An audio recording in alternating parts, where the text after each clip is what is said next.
Halo semuanya, kali ini kita bakal bahas sesuatu yang semua orang pasti bisa relate banget. Gimana caranya dapetin keuntungan finansial yang maksimal, tapi dengan risiko yang tetap aman dan terkendali. Sounds too good to be true ya? Tenang, gak ada yang mustahil, asal kita tahu caranya. Jadi buat kalian yang mungkin baru belajar investasi, atau ada yang pengen jadi lebih pintar ngatur keuangan, pastiin kalian dengerin sampai habis ya. Siapa tahu tips-tips yang kita bahas hari ini bisa jadi awal perjalanan kalian menuju financial freedom. Oke, let's go, kita mulai.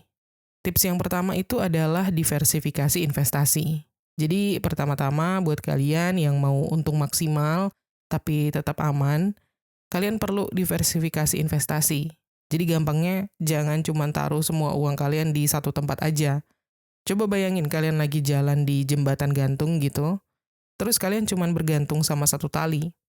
Kalau talinya putus, kalian jatuh kan? Tapi kalau talinya banyak, kalian bakal lebih aman. Nah, konsep ini berlaku juga buat investasi. Misalnya nih, bagi duit kalian ke beberapa instrumen. Sebagian ke reksadana pasar uang buat dana darurat misalnya. Terus bagian lagi ke saham blue chip yang stabil. Saham blue chip itu kayak perusahaan besar yang udah mapan. Ibaratnya kayak warung makan yang selalu rame sama pelanggan deh. Mereka juga suka bagi dividen alias imbal hasil ya, yang kalian peroleh hanya dari memegang sahamnya aja, tanpa harus jual dulu. Dan selain itu, kalian bisa juga tambahin emas atau logam mulia untuk jaga-jaga kalau kondisi ekonomi lagi nggak stabil. Emas itu kayak aset penyelamat yang nilainya cenderung naik dalam jangka panjang, bukan jangka pendek. Jadi dengan diversifikasi, kalau satu instrumen investasi lagi turun, yang lain masih bisa backup. Next, tips yang kedua, fokus pada investasi dengan return yang stabil. Ini cocok banget buat kalian yang nggak mau banyak drama sama risiko besar ya. Contohnya, kalian bisa invest di obligasi pemerintah, kayak ORI atau sukuk retail. Ini kayak kalian minjemin uang ke pemerintah, dan pemerintah bakal balikin uang kalian itu dengan tambahan imbal hasil yang udah dijamin. Aman banget, karena ya masa pemerintah mau bangkrut kan? Dan ada opsi lain yaitu misalnya deposito berjangka. Ini lebih simpel sih buat pemula. Intinya kalian nabung di bank tapi nggak boleh ditarik dulu sampai jatuh tempo. Dan kalian bakal dapat imbal hasil yang lebih tinggi daripada bunga biasa. Dan opsi lain kalian juga bisa coba peer-to-peer lending. Tapi hati-hati pilih platformnya ya. Cari aja platform yang udah diawasin sama Otoritas Jasa Keuangan atau OJK, dan pastiin bahwa kalian itu memberikan pinjaman ke peminjam yang risikonya rendah, kayak misalkan usaha yang udah jelas track recordnya. Next, tips yang ketiga, maksimalkan keuntungan dari bisnis yang terukur. Kalau kalian nggak pengen ribet sama investasi formal, kalian bisa coba bisnis sampingan yang minim risiko dan modal. Salah satu yang gampang banget dicoba itu adalah dropshipping ya.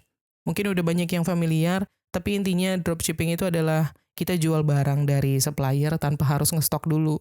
Jadi cuman fokus ke jualannya aja, marketingnya aja. Risikonya lumayan rendah karena nggak bakal rugi kalau barangnya nggak laku. Dan kalau misalkan kalian punya skill tertentu, bisnis jasa juga bisa jadi opsi. Misal kalau kalian jago desain, kalian bisa buka jasa bikin logo atau poster. Atau mungkin kalau kalian bisa editing video, suka ngedit video, ini lagi banyak dicari sama content creator. Kalau kalian mau bisnis yang sudah lebih terarah, coba franchise modal kecil. Pilih yang produknya laku keras, kayak misalkan makanan kekinian atau minuman kekinian gitu ya. Misalnya es teh. Dan franchise itu enak karena sistem dan brandnya udah jadi. Jadi kalian tinggal ikutan jalan aja. Intinya, pilih bisnis yang sesuai dengan kemampuan kalian. Jangan sampai terlalu ambisius, tapi malah jadi beban ya.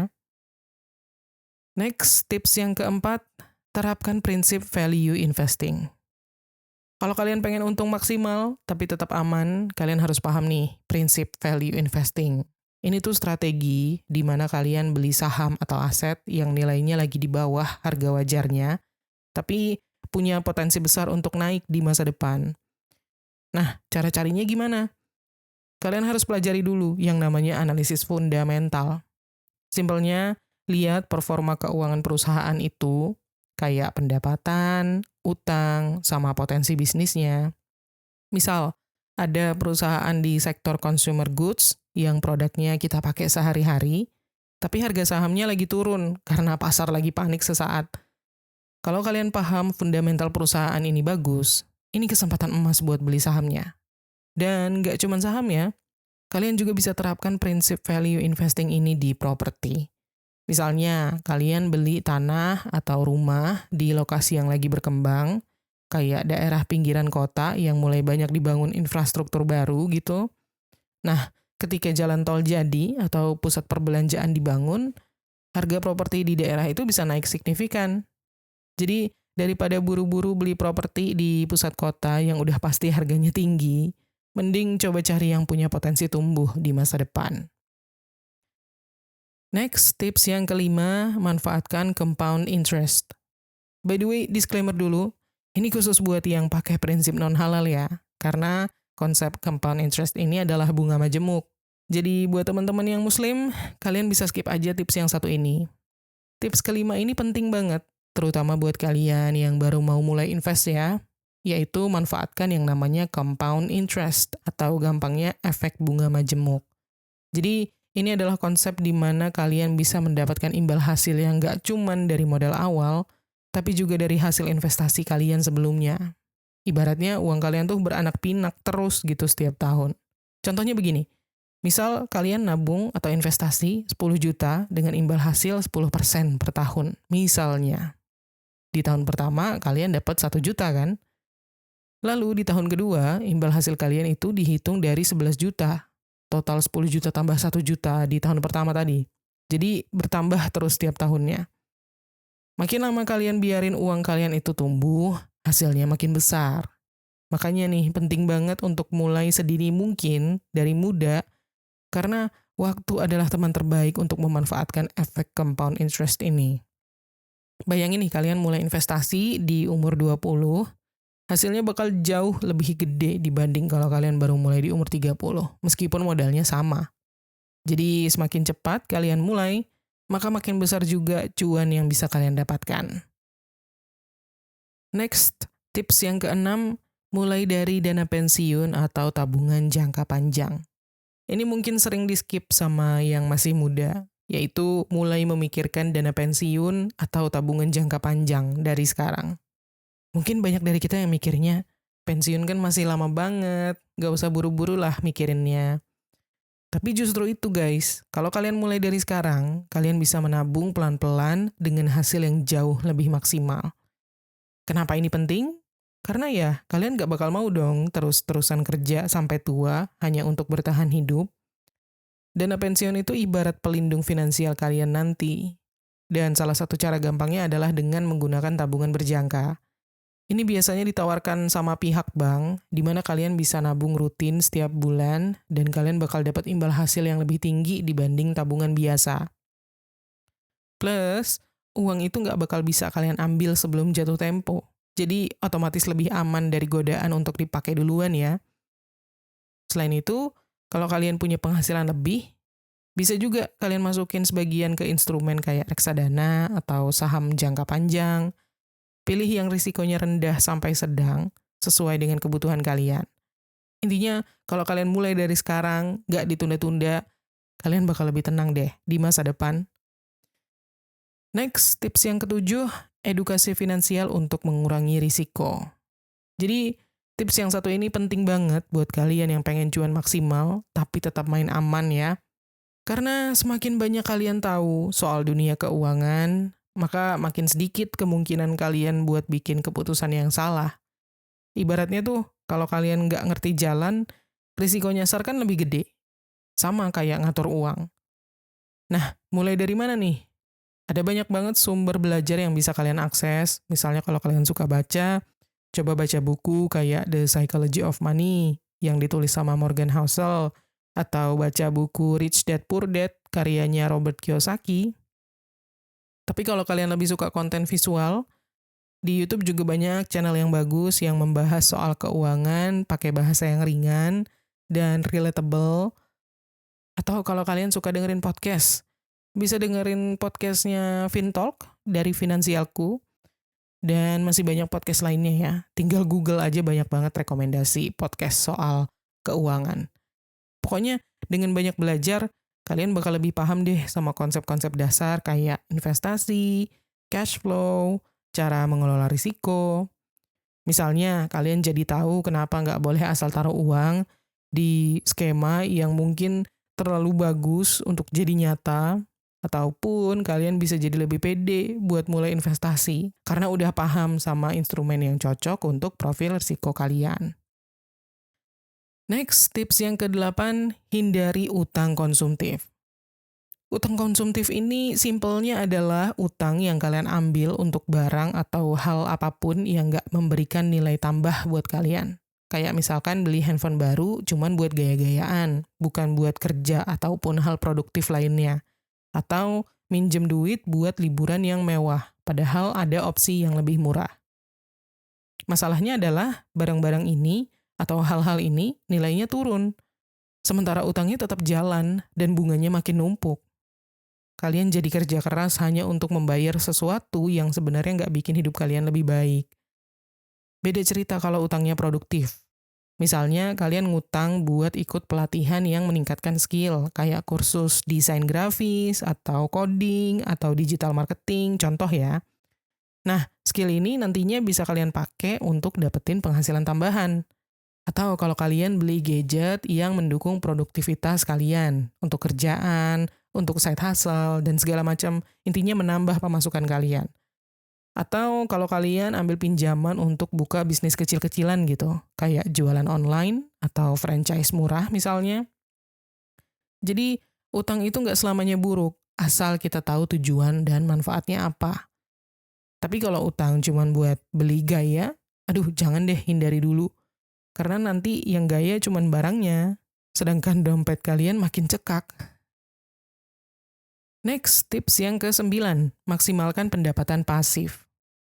Nah, ini tuh cocok buat kalian yang pengen untung tanpa harus kerja terus-terusan ya, maksimalkan pendapatan pasif. Jadi, pendapatan pasif itu sesuai namanya ya, bukan pendapatan yang harus diperoleh dengan cara aktif, bekerja secara aktif, dan bisa terus mengalir ke kalian, bahkan di saat kalian tidur. Contoh paling gampangnya adalah affiliate marketing. Misalnya, kalian daftar jadi affiliate di marketplace kayak TikTok Shop, atau Shopee, atau Tokopedia gitu ya. Kalian kerjanya cuma promosiin link produk, dan kalau ada yang beli lewat link kalian, kalian dapat komisi. Ini low risk banget, karena nggak perlu modal yang besar, hanya membutuhkan kreativitas untuk kalian mempromosikan barang itu. Kalau kalian punya karya, misalnya buku, atau lagu, atau bahkan foto, kalian bisa dapat royalti. Misalnya kalian jual buku di platform digital, atau juga sama ya, misalnya bikin lagu terus upload ke platform digital. Setiap kali ada yang beli atau ada yang dengerin, kalian dapat bagian cuan. Dan buat kalian yang punya modal lebih, properti sewa bisa jadi opsi. Tapi nggak usah langsung mimpi besar-besar, mulai kecil aja dulu. Kayak misalnya ngekosin kamar kosong di rumah kalian, atau bikin kontrakan kecil. Properti itu nggak cuma ngasih penghasilan pasif, tapi nilainya juga biasanya naik seiring waktu. Next, tips yang ke-10, gunakan teknologi untuk investasi cerdas. Ini pas banget buat kalian yang nggak suka ribet, manfaatkan teknologi untuk investasi dengan cerdas. Sekarang tuh ada yang namanya robo-advisor, jadi ini kayak asisten pribadi kalian dalam dunia investasi. Cara kerjanya simple, kalian masukin profil risiko, tujuan investasi, dan dana yang kalian punya. Lalu sistemnya bakal otomatis bikin portofolio yang sesuai buat kalian. Tinggal duduk manis, dan semua udah diatur berdasarkan data dan algoritma yang canggih. Nah, buat kalian yang masih pemula, coba deh explore aplikasi kayak Bibit atau Ajaib. Ini dua-duanya punya fitur yang user-friendly banget. Misalnya di Bibit, kalian tinggal pilih tujuan investasi kayak dana nikah, atau dana pensiun, atau lainnya. Terus mereka bakal kasih rekomendasi instrumen yang sesuai sama kalian. Nah, kalau di Ajaib, mereka juga punya panduan step by step untuk beli saham atau reksadana. Jadi kalian nggak perlu takut salah langkah. Apa keuntungan dari teknologi ini? Pertama, tentunya kalian nggak perlu jadi ahli dulu untuk mulai investasi ya. Dan yang kedua, investasi kalian lebih terukur karena mereka udah punya data yang lengkap soal risiko dan potensi imbal hasilnya. Dan yang penting, semuanya bisa kalian akses hanya lewat handphone. Tinggal klik, beres. Next, tips yang ke-11. Prioritaskan pengelolaan risiko. Ini nih yang sering banget diabaikan juga oleh banyak dari kita. Pentingnya pengelolaan risiko. Ada dua hal utama di sini, dana darurat dan asuransi. Nah, kita bahas satu persatu ya. Pertama, dana darurat. Ini tuh semacam pelampung deh buat keuangan kita. Bayangin kalian lagi berenang di atas laut, terus tiba-tiba ada ombak yang besar. Kalau kalian punya pelampung, kalian bakal aman-aman aja kan? Nah, dana darurat itu fungsinya persis kayak gitu. Contohnya, tiba-tiba kalian kena PHK, atau ada pengeluaran mendadak kayak harus benerin kendaraan. Kalau kalian punya dana darurat, kalian nggak perlu panik atau sampai jual aset yang lagi kalian punya. Idealnya, dana darurat itu sebesar 3-6 kali pengeluaran bulanan kalian. Kalau single ya, kalau kalian sudah berkeluarga atau punya tanggungan lain, bisa lebih besar daripada itu. Tapi kalau kalian baru mulai mengumpulkan dana darurat, nggak apa-apa pelan-pelan. Yang penting ada, jangan sampai benar-benar nol. Dan yang kedua, asuransi kesehatan. Ini juga nggak kalah penting ya. Karena apa? Biaya rumah sakit itu kan nggak main-main. Misalnya kalau kalian harus dirawat di rumah sakit gara-gara kecelakaan kecil. Biayanya mungkin bisa sampai belasan juta. Kalau kalian punya asuransi, semuanya bisa ditanggung sama asuransi itu. Tapi kalau nggak punya gimana? Kebayangkan tabungan yang udah kalian kumpulin lama bisa langsung habis, atau mungkin kalian jadi harus jual aset, atau paling parahnya adalah mau nggak mau harus ngutang ya, pinjam sana-sini. Jadi asuransi kesehatan itu bukan cuma buat proteksi diri aja, tapi juga proteksi keuangan kalian. Next, tips yang ke-12, investasi pada diri sendiri. Aku yakin ini bakal resonate banget sama kalian semua, investasi pada diri sendiri. Karena serius deh, ini investasi paling aman dengan risiko paling rendah karena kita sendiri yang mengontrol hasilnya. Pertama, belajar skill yang lagi laku di pasaran. Sekarang tuh kan skill digital kayak coding, atau desain grafis, atau editing video, atau bahkan content writing, itu lagi dicari banget. Banyak perusahaan yang butuh orang-orang dengan kemampuan ini, bahkan untuk freelance-nya.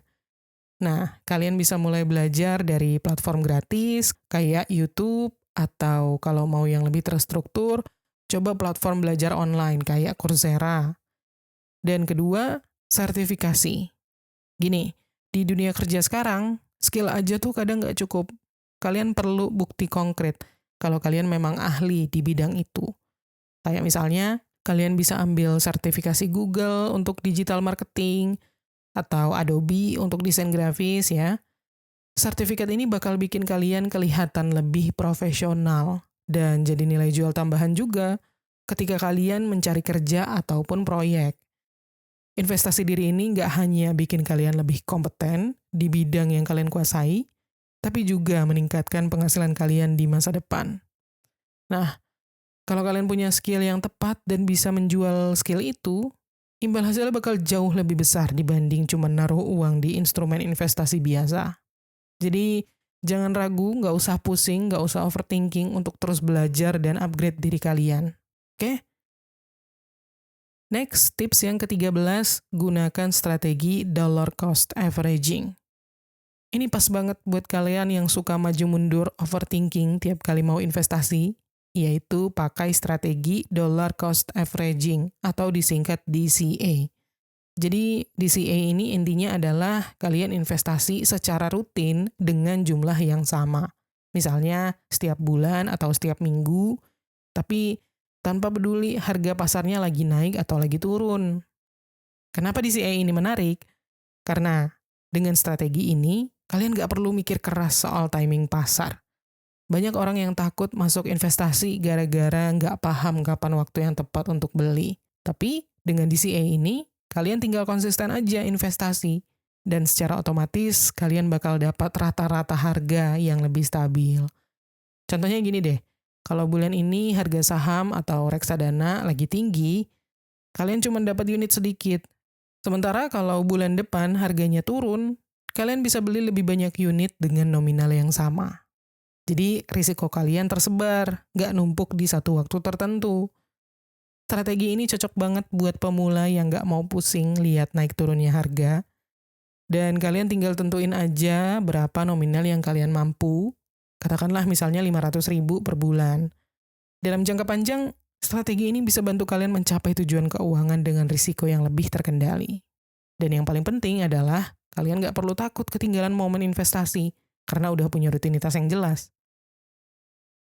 Next, tips yang ke-14, hindari FOMO dan spekulasi. Jangan sampai deh kebawa FOMO atau fear of missing out. Ini bahaya banget, apalagi di dunia investasi. Kalian mungkin sering lihat ada teman atau orang lain di media sosial yang cerita soal cuan gede dari aset tertentu, terus kalian jadi tergoda untuk ikut-ikutan. Tapi faktanya, banyak banget orang yang rugi karena mereka cuma spekulasi, bukan investasi. Contohnya deh, di dunia kripto, banyak orang yang masuk hanya karena dengar cerita orang lain yang untung ratusan persen dalam satu malam. Tapi mereka nggak ngerti fundamental aset itu, jadi cuma beli hanya karena takut ketinggalan atau FOMO. Hasilnya, di saat harga jatuh, banyak yang panik dan jual rugi. Ini nih yang disebut dengan spekulasi, bukan investasi. Spekulasi itu mirip judi, kita cuma berharap keberuntungan, bukan berdasarkan analisis yang matang. Nah, solusinya gimana? Kalian harus paham dulu aset yang mau kalian beli. Jangan hanya ikut-ikutan tren atau kata orang. Kalau kalian nggak paham, lebih baik fokus ke instrumen investasi yang lebih jelas dan stabil, kayak reksadana atau saham blue chip. Ingat, tujuan investasi itu buat jangka panjang, bukan cari cuan instan. Jangan sampai logika kalian kalah sama emosi, karena FOMO itu ujung-ujungnya lebih banyak ruginya ya, daripada untungnya. Dan tips yang ke-15, gunakan prinsip frugal living. Ini sebenarnya lebih ke gaya hidup. Dan frugal living itu bukan berarti harus pelit atau hidup susah ya. Intinya, yang kalian fokuskan adalah pada pengeluaran yang benar-benar penting dan memberikan nilai atau value buat hidup kalian. Bedanya sama pelit adalah, kalau pelit, kalian bakal cenderung mengorbankan kebutuhan yang penting, bahkan sampai bikin diri kalian gak nyaman. Sementara frugal living itu lebih ke pengelolaan prioritas. Contoh konkretnya, daripada beli kopi kekinian hampir setiap hari, yang mana kalau di total bisa sampai ratusan ribu sebulan, kalian bisa investasi untuk beli mesin kopi sendiri di rumah. Jadi, kalian tetap bisa menikmati kopi tanpa harus buang-buang uang. Atau misalnya kalian pilih masak di rumah aja daripada sering makan di luar. Selain lebih hemat, makanan kalian juga lebih sehat kan? Prinsip frugal living ini juga nyambung banget ke investasi. Dengan hidup hemat, kalian punya lebih banyak uang yang bisa dialokasikan untuk hal-hal yang produktif, kayak investasi atau belajar skill baru. Tapi ingat, hemat itu nggak berarti kalian harus menyiksa diri. Nikmatin hidup itu tetap penting selama itu dilakukan secara bijak dan gak bikin boros. Jadi fokus aja sama apa yang benar-benar bikin kalian happy, bukan sekadar ikut-ikutan gaya hidup orang lain. Alright guys, itu tadi tips-tips untuk mendapatkan keuntungan maksimal dengan risiko rendah. Intinya, semua balik lagi ke konsistensi dan strategi ya. Jangan buru-buru, jangan kebawa FOMO, dan pastikan kalian paham apa yang kalian lakukan. Segitu dulu episode kali ini. Semoga bermanfaat dan terima kasih udah nonton. Sampai ketemu di tips menuju kekayaan berikutnya.